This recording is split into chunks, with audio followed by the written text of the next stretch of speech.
வணக்கம். நெருப்பு தமிழர். விஜய் துணை முதலமைச்சராகிறார். ஆட்சியிலும் பங்கு, அதிகாரத்திலும் பங்கு. இதுக்கு இந்த பருத்தி முட்டை குடோன்ல இருந்திருக்கிறான் பஸ். எதுக்கு இதை கொண்டு வந்தானுங்கன்னே தெரியல. ஆட்சியிலும் பங்கு, அதிகாரத்திலையும் பங்கு. உன்னை போட்டு நொங்க போகிறானுங்க. இதோட அரசியலினுடைய அத்தியாயம் முடிந்தது. உங்கள் கொள்கை தலைவர் யார் பஸ்ஸு? பெரியார்.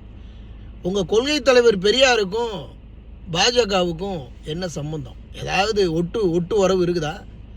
உங்கள் கொள்கை தலைவர் அம்பேத்கருக்கும் பாஜகவுக்கும் ஏதாவது ஒட்டு உறவு இருக்குதா? உங்கள் கொள்கை தலைவர் வீரமங்கை வேலுநாச்சியாருக்கும் அங்கே இருக்கக்கூடிய ஜான்சி ராணிக்கும் ஒட்டு உறவு இருக்குதா?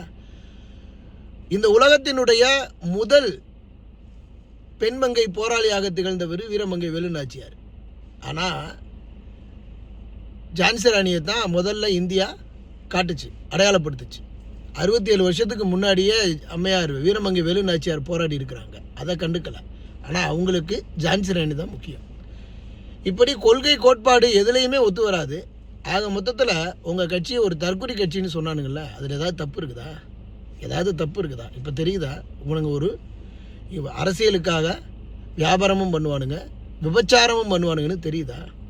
இப்போ போய் அங்கே கூட்டணி வச்சிங்கன்னா உன்னோட அரசியல் வாழ்க்கையே முடிஞ்சு போயிடாதா? இது பங்கு இல்லை, உனக்கு நொங்கு. ஒட்டுமொத்தமாக தமிழ்நாட்டில் பாஜகவுடன் சேர்த்து எந்த ஒரு கட்சியையும் ஆதரிக்க மாட்டாங்க.